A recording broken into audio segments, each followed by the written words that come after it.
When you really think about how we got here, like, and we keep using this word, and I'm sorry to just keep saying it over and over, but the generational trauma's been passed down from generation to generation. You were talking about the most remarkable thing you were able to do to touch tens of thousands of lives in Chicago, but we didn't have a black bank, right? And so when we start thinking about this generational trauma, it comes from, when black people got freed and obviously post Black Wall Street, right? Like when you start thinking about the things that impacted us in this society, one of them was we had a black bank, right? Yeah. That was the Freedman's Bank. And guess what? All that money was ran by white people, and they made some extremely bad loans. Mm-hmm. And I want to say us black people recovered maybe 10 cents on the dollar. Mm-hmm.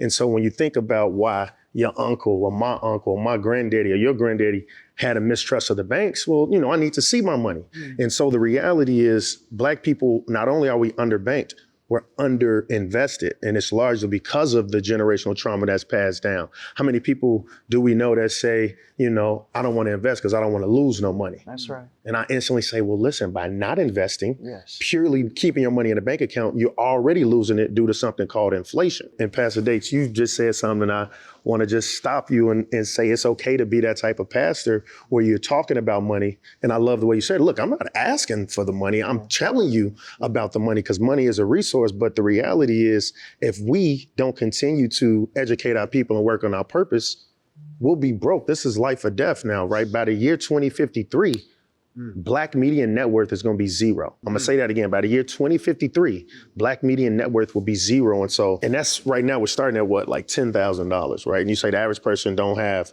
$1,000 saved, right? We live in paycheck to paycheck. And so when it comes to us and our community, everybody can't pick up the phone and talk to Mel. That's right. What we have to do is obviously educate our people because, like you say, money is a resource. The goal is to not be slave to the dollar, but allow the money to work for us. But we don't know that if we don't know the power of investing. And right now, with so much talk about tariffs, the world, I was on the news yesterday, Fox 32 in Chicago, and I was on there in April, largely because of what's going on with China tariffs, et cetera, with just all the tariffs of 150 countries. And people saying, oh, should I, liquidate my 401k?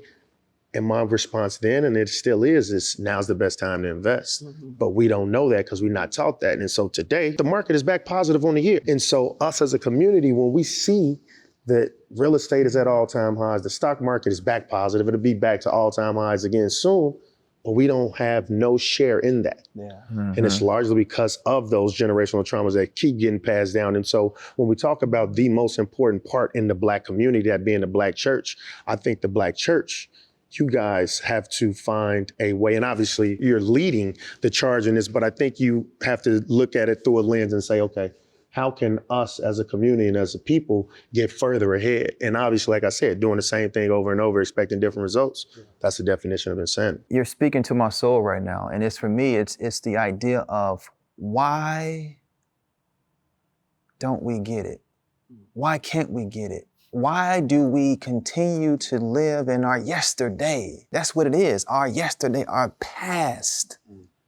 Why do we continue to allow our past to define our tomorrow, define our current? Many have fought, made the ultimate sacrifice for us to have life. Don't we realize that we deserve the abundance of wealth? Just to take a quick stab at it, change is hard, Mel. No, nobody like change but a wet baby. It's once you get set in one way of life, it's tough to turn. Jesus meets a man who's been laying on the side of the pool for 38 years. And he's saying to him, hey, I got nobody to throw me in when the angel comes to trouble the water. Jesus says to him, do you want to be made well?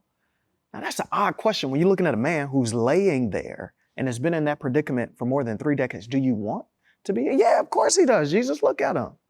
No, but I think that's a worthy question today. You, even in your trauma, to Ross's words, if you get comfortable in trauma, you get comfortable being the victim. You get comfortable being the person at the bottom. It's hard to make those changes, but I think he's right too.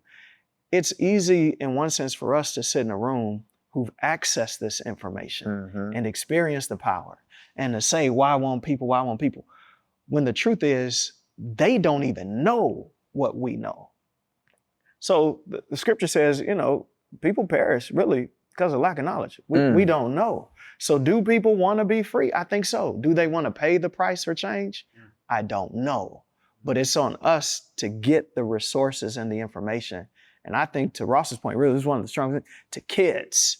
I'm not trying to write off no further generation, but you said 2053? Yes. We better start working on these kids right now. Our church runs a Black Boy Literacy campaign. It's a 6-week summer camp around literacy, and we focus only on boys. So everybody's like, well, why not the girls? Well, we got this major young adult thing going on. It's like 500 of them, 20s and 30-something. And all the girls want guys. Where are our boys? So part of what we're doing is we're investing in boys right now who 10 to 15 years from now, if they get everything we're talking about, will be in a position to raise families. And I think the change we see that we need, we got to work with our kids. They will listen. Right. And who knows what will come as a result of that.